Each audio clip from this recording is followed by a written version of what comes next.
Let's talk competition. So monitoring the competition is so important. I always go back when I hear about people, disregarding this or not taking it seriously to like a Nokia or a Kodak, MySpace type of things where it's like they were the new hip hot thing and then, all of a sudden somebody else comes through. Maybe an even better example would be Blockbuster, Netflix. Just the way things can just change is just crazy. And if you don't see those things coming because you're not paying attention or you don't believe it, or I don't know what it might be, like you're going to cripple your business. So it's really important. And these are the highlights of the areas to pay attention to when it comes to the competition. So as the rest of my videos state, these are not all-encompassing lists. These are just some highlights to get started with and things that to think about. This is the areas of expertise I have because I've been doing this for a long time, and I would love to talk on how I can apply these areas of expertise to your organization. But let's get started. So point number one is, let's say you have a template with all relevant information to track. That would be great, but can you say that you do? So I have worked with many companies on developing templates to track that relevant business information to help you stay organized and to make sure that you're monitoring the right data. This goes back to when I was talking about metrics and reporting. If you have all this information and you can't do anything with it, or it's just kind of out there just to have it, it's not really helpful and it takes a lot of time to get it. So we want to make sure that that template is narrowed down to the things that really matter for you. Point number two, it can be summarized into highlights and action points. So again, we want it to be easy to understand, and I always like to do this where at the end I have like 5 to 10 simple action points to take. Not simple, they could be difficult, but they're simple to understand, put it that way. So, if you're noticing that, for example, you're a software company and you're looking at length of trials on the competitors, and you notice all of a sudden everyone used to be 30-day trials, but everyone's 14-day trials now, that is a great bullet point to stick on there to look into. Like, maybe we should be shortening the trial because everyone else out there is doing that. Like, what's the reason for it? What's the benefit to it? But at least you can think about it. So quick, actionable summary points from all of the data is really nice to be able to say, these 5 or 10 things we want to either move forward with, we can prioritize them, we can shelve them, but at least we have addressed them. And then point number 3 is who your competitors are. So actually, even before the template, making sure you know who the competitors are can be quite a challenge.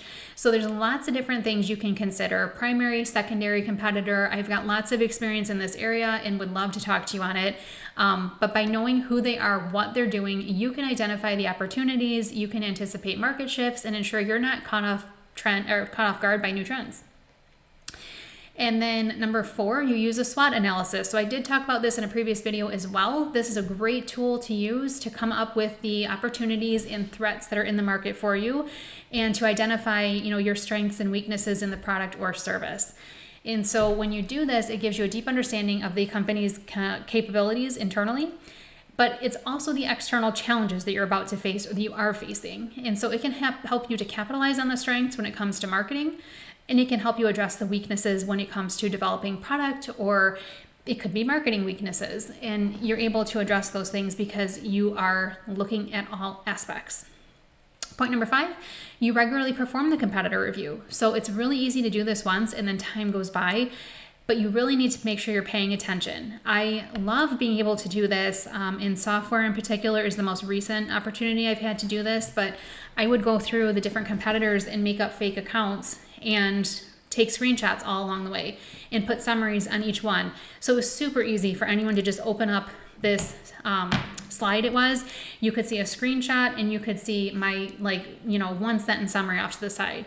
This is what it is when you start an account, and this is what it is when you get your first email, and all of that. So it was really easy to compare company to company and see what the customer or the lead is seeing when they sign up at another company compared to what they're seeing with you. And it just made it really easy. So I really like to do that. It's great activity to delegate, but it is helpful for you to do it sometimes too, on a light basis, just so that you're understanding what's out there as well. But if you have it done right and you've got a really nice template, anybody can look at it and really understand what's going on. Point number 6, I should say, is which inputs matter to your business. So do you know which inputs matter? And how do you figure that out? So do you know the key resources, the customer needs, the operational factors, those things that you want to look at that makes the business a success? So you want to make sure you're aligning the activities around those inputs so you can optimize your processes and maximize the impact. Point number 7 is you use visuals to convey where you're at versus the competitors. So I'm big on this as well. So the Gartner chart is one that I really like, that concept anyway. I have blog articles on that on my site, and it's essentially a quadrant. And so you've got different things in the quadrants, and you can place all the competitors. So if you place the competitors roughly, then you can place where you're at. And it makes it so easy. It's almost like the blue ocean strategy as well. I'm trying to think of other ways or other resources for you to check this out, but the blue ocean strategy would be another thing to look up.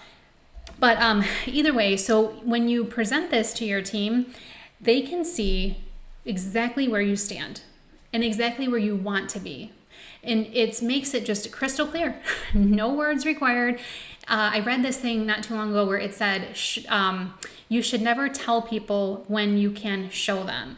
And this concept makes that so clear, where it's like you want the team to be on the same page, show them visually instead of trying to make people read about it or try to figure it out. I will get off of that one, but I really am a huge fan of that. So point number 8 is you have tools in place that will assist with the task. So you might need different tools to be able to analyze the competitor and market data. I worked back in pharma a long time ago. It was probably 15 years ago looking at this. And at the time we had like IMS data is what it was called. And, you would look at that and you'd be able to pull some things together. So you might need some additional tools. It might not just be as simple as going to be a shopper somewhere or to, signing up for a service or a software somewhere. You might need some additional data. So that is something to think about. But there could be, project management platforms that could help the process as well, so that when you're tracking all this information, you've got, somewhere to put it better, especially if there's multiple people involved. So it's just something to think about. Think about the tools that you might need. Point number 9 is you reference this information as part of decision making. So like everything else, if you bother to put the time in to do this, you want to make sure that you're getting the summary, like I mentioned earlier, but that you're actually going to take action on it. So when you have those summary list of items, let's say it's 5 to 10, you can put those somewhere, and you want to make sure you keep them top of mind so that they don't get forgotten about and you have things to go back on. So it's like, maybe you're too busy right now, but down the road, you want to look back at these things. You don't want to forget that these were the things that really stood out as what was going to be important. So something I have done in the past is I have had, in project management software, I've had a board for this idea list essentially. So it was like a single place to put everything, and you could put some notes in there. You could put the date on it. You could put maybe who it was from, where you found it, whatever it is. But it was a great place to be able to share with others and have public for everyone to kind of see like where the ideas are at. And people could add to it if they wanted to. But, just figure out a way to do that so that you can take actions on it. And then number 10, the last point here is that you collect customer feedback about competitors. So really important. I started working somewhere a few years ago, almost 6 years ago, where we needed to do a competitor analysis because it hadn't been done. And it was like, well, who are the competitors? And it was like they didn't know. And so the customers provided the information initially. And to this day, that actually pretty much stayed the same customer list. So it's really insightful to talk to customers about it, but they're telling you who they're trying. They're telling you the pricing. They're telling you like what makes them good, what makes them, not so good. So all you need to do is listen. And again, with those customer feedback loops, that feeds into this as well really well. So overall, if you're systematically tracking and, analyzing your competitor data, you're setting up the business to make those smarter, more effective, and innovative decisions. So if you need help with implementing these processor tools, this is a perfect thing that I am, like I said, really familiar with and comfortable with, and would love to talk to you about how I can help you out. So let's connect.